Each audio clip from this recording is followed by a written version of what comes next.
Hi, this is Rajesh Sharma. Future సిటీకి సంబంధించి ఒక్కొక్కటే మనకు పూర్తి స్థాయిలో వివరాలు బయటకు వస్తున్నాయి. నేను ఇటీవల కాలంలో చాలా మందికి చెప్తూ ఉన్నాను. ప్రస్తుతం 14,000 ఎకరాలు ఏవైతే ప్రభుత్వం చేతిలో ఉందో ల్యాండ్ బ్యాంక్, వాటిని వివిధ సంస్థలకు కేటాయించిన తర్వాత, వివిధ సెక్టర్లకు అలకేట్ చేసిన తర్వాత మరో 14,000 ఎకరాలు ప్రభుత్వం తీసుకోబోతోంది. ఆ తర్వాత అవసరమైతే కుర్మిద్ద రిజర్వ్ ఫారెస్ట్ కూడా తీసుకుని పూర్తి స్థాయిలో ఎక్స్పాండ్ చేయడానికి ప్రణాళిక రచిస్తుంది అని చెప్తూ వస్తున్నాను. సేమ్ టైం ఈ హెచ్ఎండిఏ లాంటి ఒక అథారిటీని, ఫ్యూచర్ సిటీ డెవలప్మెంట్ అథారిటీని ఏర్పాటు చేయడానికి కూడా రంగం సిద్ధమవుతుంది. దీనికి ఏం పేరు పెడతారనేది ఇంకా క్లారిటీ లేదు. కొంతమంది అర్బన్ డెవలప్మెంట్ అథారిటీ అంటున్నారు, కొంతమంది ఫ్యూచర్ సిటీ డెవలప్మెంట్ అథారిటీ అంటున్నారు. ఇది ఏర్పాటు అయిన తర్వాతనే అక్కడ కొత్తగా, అంటే ఆల్రెడీ రెసిడెన్షియల్ జోన్లో ఉన్న ల్యాండ్ను వేలం వేయడం ద్వారా అక్కడి భూముల వాల్యూని పెంచడం, ఆ తర్వాత ఆ రెవెన్యూకి అనుగుణంగా అక్కడ రోడ్లు వేయడం, ఈ కార్యక్రమాన్ని తీసుకోబోతోంది. అప్పటి వరకు కొత్త లేఅవుట్లను అక్కడ పర్మిషన్ ఇవ్వడం లేదు అనేది క్లియర్ కట్ గా తెలుస్తున్న పరిస్థితి. ఇప్పుడు తాజాగా ఇవాళ వచ్చిన వెలుగులోకి వచ్చిన డాక్యుమెంట్ అయితే మనకు షాక్ ఇచ్చే అంశాలను రివీల్ చేస్తుంది. పూర్తి స్థాయిలో ఫ్యూచర్ సిటీ భవిష్యత్తులో వచ్చే 10-15 సంవత్సరాల్లో ఎలా ఎక్స్పాండ్ కాబోతుంది అన్నది ఒక బ్లూ ప్రింట్ కనిపిస్తుంది.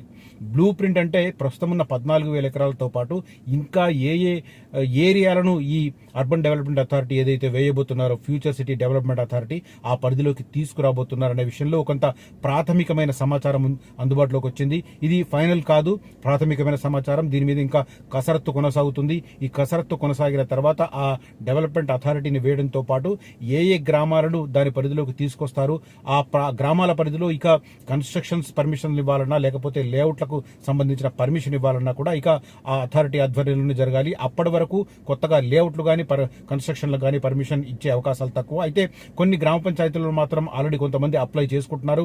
ఉదాహరణకు మేడిపల్లి ఏదైతే ఉందో, నక్కర్త మేడిపల్లి దగ్గర మేము సేల్ చేసిన అధిరన్ ఫార్మా సన్ సిటీలో ఆల్రెడీ కొంతమంది కన్స్ట్రక్షన్ కోసం అప్లై చేస్తున్న పరిస్థితి కనిపిస్తుంది. అలాంటి చోట ఇన్వెస్ట్ చేయడం అనేది ఖచ్చితంగా మంచి ఆప్షన్ అవుతుంది. ఒకటి, ఊరుకు దగ్గరగా ఉండడం; రెండు, ఫ్యూచర్ సిటీలో రాబోతున్న ఈ ఫార్మా కంపెనీలు రాబోతున్న ప్లేస్ కు దగ్గరగా ఉండడం, దాంతో పాటు కన్స్ట్రక్షన్ వర్క్ కూడా జరుగుతూ ఉండడం అనేది అడ్వాంటేజెస్. దాంట్లో కొన్ని ప్లాట్లే అందుబాటులో ఉన్నాయి. ఒకవేళ ఎవరైనా ఇంట్రెస్ట్ ఉంటే మాత్రం వీరిని త్వరగా సందర్శించడంతో పాటు, సైట్ విజిట్ చేయడంతో పాటు వెంటనే నిర్ణయం తీసుకునే ప్రయత్నం చేయండి. కేవలం కొన్ని ప్లాట్లే ఉన్నాయి. ఇంకా కనుచూపు మేరలో, అంటే ఇంకో 2-3 నెలల, 6 నెలల వరకు అక్కడ కొత్త లేఅవుట్లకు అప్రూవల్స్ వచ్చే పరిస్థితి లేదు. ఎందుకంటే ఈ ఫ్యూచర్ సిటీ డెవలప్మెంట్ అథారిటీ వేసిన తర్వాతనే అక్కడ కొత్త లేఅవుట్లకు అనుమతి వచ్చే అవకాశం ఉంది. సరే, ఇక ఈ అంశాన్ని పక్కన పెడితే ప్రస్తుతం ఏదైతే ప్రభుత్వం చెబుతుందో దానికి సంబంధించిన డీటెయిల్స్ నేను ఎక్స్ప్లెయిన్ చేసే ప్రయత్నం చేస్తాను. ఓవరాల్ గా ఫ్యూచర్ సిటీకి సంబంధించి సమగ్ర స్వరూపం ఇలా ఉండబోతోంది. మొత్తం 814 చదరపు కిలోమీటర్ల రేడియస్ లో ఇది ఉండబోతోంది. 814 చదరపు కిలోమీటర్ల రేడియస్. అదే రకంగా మొత్తం 2,01,118, ఐఎమ్ రిపీటింగ్, 2,01,318 ఎకర్స్ ఏరియా, చదరపు ఎకరాలు దానికి సంబంధించిన పరిధిలోకి రాబోతున్నాయి. ఫ్యూచర్ సిటీ స్వరూపం ఇదే. 7 మండలాలతో ఒక ప్రత్యేక అథారిటీ ప్రతిపాదన చేస్తోంది ప్రభుత్వం. ఈ పరిధిలో మొత్తం 56 రెవెన్యూ గ్రామాలుంటాయి. ప్రభుత్వం చెంతకు నివేదిక ఆల్రెడీ వచ్చింది. ఫ్యూచర్ సిటీకి ప్రభుత్వం బార్డర్ వేస్తోంది. 814.68 చదరపు కిలోమీటర్లు, 2,01,318 ఎకరాల విస్తీర్ణంలో భవిష్యత్ నగరి విస్తరించనుంది. ఫోర్త్ సిటీని ప్రణాళికాబద్ధంగా అభివృద్ధి చేయాలని ప్రభుత్వం నిర్ణయించింది. 7 మండలాలు, 56 రెవెన్యూ గ్రామాలతో ప్రత్యేక ప్రాధికార సంస్థను ఏర్పాటు చేయబోతున్నారు. ఈ మేరకు జిల్లా యంత్రాంగం ప్రభుత్వానికి నివేదికను అందజేసింది. అమన్గల్, ఇబ్రహీంపట్నం, కడతాల్, కందుకూరు, మహేశ్వరం, మంచాల, యాచారం మండలాలను ఈ అథారిటీలోకి తీసుకురావాలని. 7 మండలాలు చెప్పాను కదా. అమన్గల్, ఇబ్రహీంపట్నం, కడతాలు, కందుకూరు, మహేశ్వరం, మంచాల, యాచారం, 7 మండలాలు. దాంతోపాటు నాగార్జున సాగర్, బెంగళూరు హైవేలు, ఇటు ఔటర్ రింగ్ రోడ్డు, మరోవైపు ప్రతిపాదిత రీజనల్ రింగ్ రోడ్డు లోపలి గ్రామాలన్నింటినీ ఈ అథారిటీ పరిధిలోకి తీసుకొచ్చే ప్రయత్నం చేస్తున్నారు, ప్లాన్ చేస్తున్నారు. కందుకూరు మండలం మీర్ఖాన్పేట కేంద్రంగా ఏర్పాటు చేస్తున్న ఈ పట్టణాభివృద్ధి సంస్థ అర్బన్ డెవలప్మెంట్ అథారిటీ పరిధిలో 1,31,000 జనాభా ప్రస్తుతానికి ఉంటుంది. భవిష్యత్తులో ఏ మేరకు పెరుగుతుందని చెప్పలేం. దీంట్లో భాగంగా ఏమేమి వస్తున్నాయనేది మనకు క్లియర్ గా తెలుసు. ఐటీ పార్క్, అదే రకంగా పారిశ్రామిక, ఆతిథ్యం, టూరిజము, హాస్పిటాలిటీ, అదే రకంగా క్రీడా రంగాలకు సంబంధించిన పెద్దపీట వేయాలని నిర్ణయించారు. ఏఐసిటీతో పాటు విదేశీ పెట్టుబడులను భారీగా ఆకర్షించేందుకు ప్రయత్నం చేస్తున్నారు. ఇంటర్నేషనల్ కన్వెన్షన్ సెంటర్, ఇప్పుడు మన దగ్గర ఏదైతే హెచ్ఐసిసి ఉందో అలాంటి ఒక కన్వెన్షన్ సెంటర్ ప్లాన్ చేస్తున్నారు. క్రికెట్ స్టేడియం ప్లాన్ చేస్తున్నారు. ఇవన్నీ రావడంతో పాటు ఓవరాల్ గా ఏ గ్రామాలు కూడా దీంట్లో రాబోతున్నాయి అనేది నేను ఎక్స్ప్లెయిన్ చేస్తాను. ఆల్రెడీ స్కిల్ యూనివర్సిటీకి సంబంధించిన కన్స్ట్రక్షన్ వర్క్ కొనసాగుతుంది. స్పోర్ట్స్ యూనివర్సిటీకి సంబంధించి మొన్న అసెంబ్లీ వింటర్ సెషన్లో శీతాకాల సమావేశాల్లో ఒక బిల్లును పాస్ చేశారు. ఆ బిల్లుకు అనుగుణంగా ఇప్పుడు స్పోర్ట్స్ యూనివర్సిటీకి కూడా అక్కడ త్వరలోనే ఫౌండేషన్ స్టోన్ కూడా వేయబోతున్నారు. నాకు తెలుసున్న సమాచారం కరెక్ట్ అయితే ఏఐసిటికి ఫౌండేషను, స్పోర్ట్స్ యూనివర్సిటీకి ఫౌండేషను, దాంతోపాటు అక్కడ 600 ఎకరాలలో ప్రజల కోసం ఏర్పాటు చేస్తున్న ప్లాట్స్ ఏదైతే చేస్తుందో ఒక డెవలప్మెంట్ వర్క్ కొనసాగుతుంది. ఆ ప్లాటింగ్ నంబర్ అయిపోయిన తర్వాత ఆ ప్లాట్ల కేటాయింపు కూడా అదే రోజు జరుగుతున్నట్టున్నారు. సేమ్ టైం ఈ అర్బన్ డెవలప్మెంట్ అథారిటీని కూడా అదే రోజు అనౌన్స్ చేసే సంకేతాలు కూడా కనిపిస్తున్నాయి. ఈ 4 ఈవెంట్లు కూడా ఒకే రోజు వచ్చే అవకాశం కనిపిస్తుంది. ఓవరాల్ గా నేను చెప్తాను ఇప్పుడు ఏ గ్రామాలు వస్తున్నాయి ఏంటి అనేది కూడా కొంత ప్రాథమికంగా ఉంది. మళ్ళీ చెప్తున్నాను, ఇది ఫైనల్ కాదు. ఒక డ్రాఫ్ట్ జిల్లా యంత్రాంగం ప్రిపేర్ చేసి, రంగారెడ్డి జిల్లా యంత్రాంగం ప్రిపేర్ చేసి ప్రభుత్వానికి, రాష్ట్ర ప్రభుత్వానికి పంపింది. ఈ నివేదిక ఇప్పుడు ఒక కన్సిడరేషన్ లో, పరిశీలనలో ఉంది. కాబట్టి ఇదే జరుగుతుందని చెప్పలేం, బట్ జరగడానికి అవకాశాలే మాత్రం ఎక్కువ స్థాయిలో 90% ఉన్నాయి. ముందు నేను చెప్పుకుంటూ వస్తాను ఏ గ్రామాలు జరుగుతున్నాయి అనేది.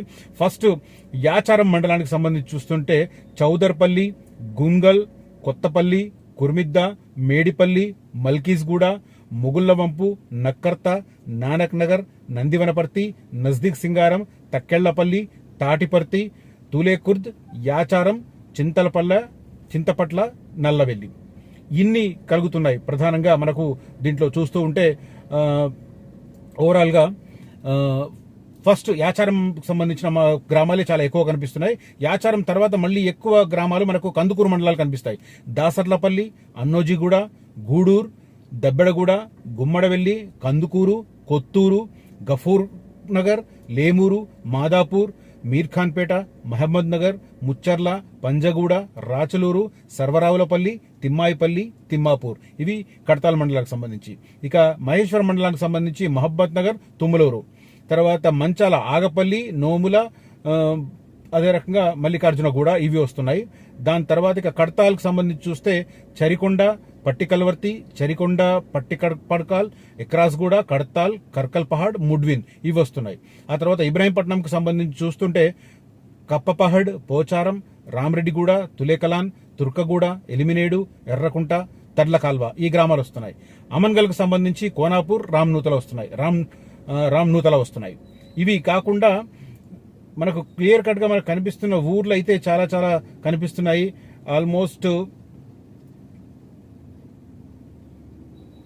యాచారం మండలం, అదే రకంగా కందుకూరు మండలానికి సంబంధించి మాత్రం ఎక్కువ గ్రామాలు వస్తున్నాయి. మిగతా మండలాలు అమన్గల్లు, ఇబ్రహీంపట్నం, కడతాలు, మహేశ్వరం, మంచాల ఈ 5 మండలాలకు సంబంధించి తక్కువ గ్రామాలు ఉన్నాయి. ఎక్కువ గ్రామాలు కందుకూరు, యాచారంకు సంబంధించి ఉన్నాయి. ప్రస్తుతం దీనికి అందుతున్న సమాచారం ప్రకారం ఓ రకంగా చెప్పాలంటే ఒక బృహత్తరమైన భవ్య నగరి ఆ ఏరియాలో కాబోతుంది. అంటే చాలా మంది అవుతుందా కాదా అన్న సందేహంలో ఇంకా ఉన్నారు. నేను ఒకటే లాజిక్ చెప్తాను. ఇప్పుడు హైదరాబాద్ జనాభా విస్తరించకుండా ఎవ్వరూ కంట్రోల్ చేయని పరిస్థితి. ప్రస్తుతం అనధికారికంగా 1.5 కోటి జనాభా హైదరాబాద్ లో నివసిస్తున్నారు. అధికారిక లెక్కల ప్రకారం 1,20 లక్షలు అయితే అనధికారికంగా ఇంకో 30 లక్షల మంది ఉన్నారని అంచనా. ఎందుకంటే జనాభా లెక్కల్లో ఎంటర్ కాదు కాబట్టి ఇంకా వాళ్ళు ఉన్న సంగతి తెలియదు. ఇప్పుడు ఈ అంచనా ఏంటంటే 2040 కల్లా, అంటే వచ్చే 15 సంవత్సరాలలో హైదరాబాద్ జనాభా 2.5 కోట్లు కాబోతుందని అంచనా. నాకు తెలిసి దీన్ని అయితే మెడకాయ మీద తలకాయ వాళ్ళు ఎవరు దీన్ని విభేదించారు. హైదరాబాద్ జనాభా అలా పెరుగుతుంది. ఎందుకంటే ఉద్యోగ అవకాశాలను, ఉపాధి అవకాశాలను వెతుక్కుంటూ ప్రతిరోజు వేలాది మంది హైదరాబాద్ వలస వస్తున్నారు. Not only from Telangana state but also from Andhra Pradesh, అటు కర్ణాటక. ఇప్పుడు హైదరాబాద్ కు పాత ఎర్స్వల్ హైదరాబాద్ లో ఉన్న కర్ణాటక ప్రాంతాలు ఏవైతే ఉన్నాయో, బీదర్, గుల్బర్గా లాంటి ఏరియాలో పెద్ద ఎత్తున వస్తారు. రాయచూరు ఆ ఏరియా నుంచి హైదరాబాద్ కు పెద్ద ఎత్తున వస్తారు. ఇక ఇటువైపు చూస్తుంటే నాందేడ్ లాంటి ఏరియాలో మహారాష్ట్ర నుంచి వస్తారు. ఇవి కాకుండా నార్త్ ఇండియా నుంచి పెద్ద ఎత్తున వస్తున్నారు. ఇంతమంది ఈ స్థాయిలో హైదరాబాద్ కు వస్తున్నారు. సేమ్ టైం ఇంటర్నేషనల్ కంపెనీస్ ఇక్కడ తమ కార్యకలాపాలను ప్రారంభించడానికి మొగ్గు చూపుతున్నాయి. ఇవన్నీ కార్యక్రమాలు కూడా హైదరాబాద్ జనాభా పెరగడానికి స్కోప్ ఉంది. మరి హైదరాబాద్ జనాభా పెరిగినప్పుడు ఎటువైపు సిటీ నిర్మించాలి? అన్ని వైపులా అష్టదిక్కుల హైదరాబాద్కు విస్తరించే స్కోప్ ఉంది. కానీ అవైలబుల్ ల్యాండ్, ప్రైవేట్ ల్యాండ్ ఎక్కువ, అసైన్మెంట్ ల్యాండ్ తక్కువ ఉన్న ఏరియాసే మిగతావన్నీ. ఇంకొన్ని ఏరియాలో రిస్ట్రిక్షన్స్ ఉన్నాయి. ముంబై వైపు కావచ్చు, ఇటు చేవెళ్ల వైపు కావచ్చు, రిస్ట్రిక్షన్స్ ఉన్నాయి. ఈవెన్ బెంగళూరు వైపు కూడా రైట్ సైడ్, అంటే మనం టువర్డ్స్ టు కర్నూలు వెళ్తుంటే రైట్ సైడ్ ఏరియా కూడా రిస్ట్రిక్షన్స్ ఉన్నాయి. అలాంటప్పుడు రిస్ట్రిక్షన్స్ లేకుండా అసైన్మెంట్ ల్యాండ్ అధికంగా ఉండి భూముల ధరలు ఎంతో కొంత అందుబాటులో ఉన్న area south east part of Hyderabad. అందుకే అటువైపు కేసీఆర్ గారు మొగ్గు చూపారు 2016లోనే. దాదాపు 9 సంవత్సరాల కిందనే కేసీఆర్ గారు అటువైపే సిటీ ఎక్స్పాన్షన్ ఉందని గుర్తించారు కాబట్టి అక్కడ ఫార్మాసిటీ కోసం 14,000 ఎకరాలు తీసుకున్నారు. ఆ 14,000 ఎకరాలనే ఇప్పుడు రేవంత్ రెడ్డి గారు ఫ్యూచర్ సిటీకి మలుస్తున్నారు. ఇంకా అక్కడ స్కోప్ ఉంది, ఇంకా వేలాది ఎకరాల అసైన్మెంట్ ల్యాండ్ ఉంది కాబట్టి దాన్ని తీసుకునే అవకాశం ఉంది, తక్కువ ధరకు తీసుకునే అవకాశం ఉంది కాబట్టి అటువైపే మొగ్గు చూపుతున్నారు. అవసరమైతే కొంత ఇప్పుడు సిటీ దాటిన తర్వాత మనకు ఈ కొంగరకాలం తర్వాత ఫారెస్ట్ ఉంది, దాన్ని కన్వర్ట్ చేయని పరిస్థితి. సో ఆ ప్లేస్ని అలాగే వదిలిపెట్టి ఆ తర్వాత ఫ్యూచర్ సిటీ స్టార్టింగ్ అయిపోతున్న ప్లేస్ నుంచి ఇక కుర్మిద్ద వైపు ఉన్న రిజర్వ్ ఫారెస్ట్ కూడా తీసుకునే అవకాశం ఉంది. ఈ రకంగా ఒక భారీ స్థాయిలో తీసుకోబోతున్నారు కాబట్టి ఒక సమగ్ర స్వరూపాన్ని ఇవాళ అనౌన్స్ చేశారు. మొత్తం 814 చదరపు కిలోమీటర్లు అంటే ఒకసారి ఇమాజిన్ చేసుకోండి. ఇప్పుడు హెచ్ఎండిఏ లిమిట్స్ 700 చిల్లర ఉంటుంది, సారీ 7,000 చదరపు గజాలు చిల్లర ఉంటుంది, చదరపు కిలోమీటర్లు ఉంటుంది, 7,000 చదరపు గజాలు. ఇప్పుడు హెచ్ఎండిఏ ఎక్స్పాన్షన్ ఇంకా జరిగితే అది కూడా రీజనల్ రింగ్ రైలు వచ్చే వరకు ఎక్స్పాండ్ చేస్తే అది 14,000 చదరపు కిలోమీటర్లు అవుతుంది. దాంట్లో ఇదంతా భాగం అవుతుంది, ఈ 814 చదరపు కిలోమీటర్లు. మొత్తం ఎకరాలు 2 లక్షల ఎకరాలు ఈ నేను చెప్పిన గ్రామాలన్నింటినీ చదివితే గనక. సో 7 మండలాలు, 56 గ్రామాలు, ఇవన్నీ కలిపి ఏర్పాటవుతున్నది ఫ్యూచర్ సిటీ. సో ఫ్యూచరిస్టిక్ ఆలోచన చేయండి. సాధ్యమా కాదా, సాధ్యమా కాదా, ఇంకెన్ని రోజులు అనుమానిస్తారు?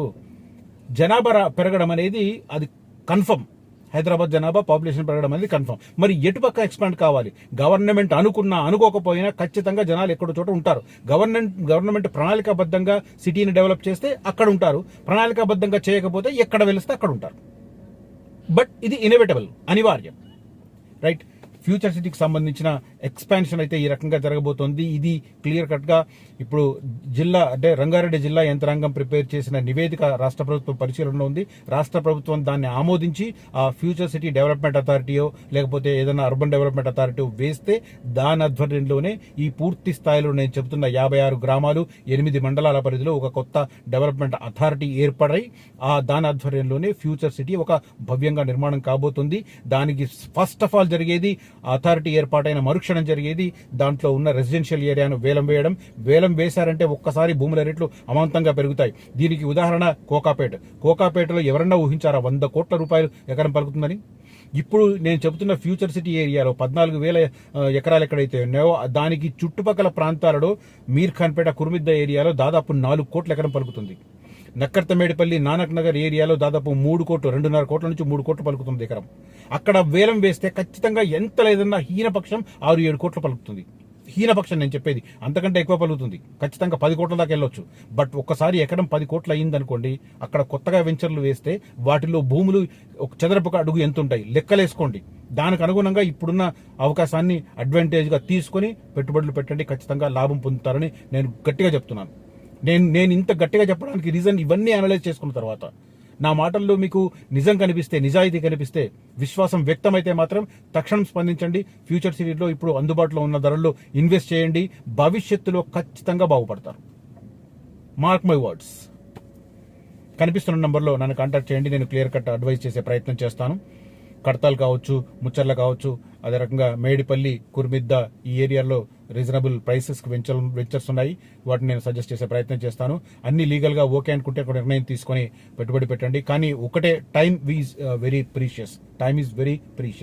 టైంని దృష్టిలో పెట్టుకొని ఫాస్ట్గా నిర్ణయం తీసుకోవడం అనేది అత్యంత అనివార్యమైన విషయంగా చెప్తున్నాను. Thank you for watching this video. Signing off Rajesh Sharma.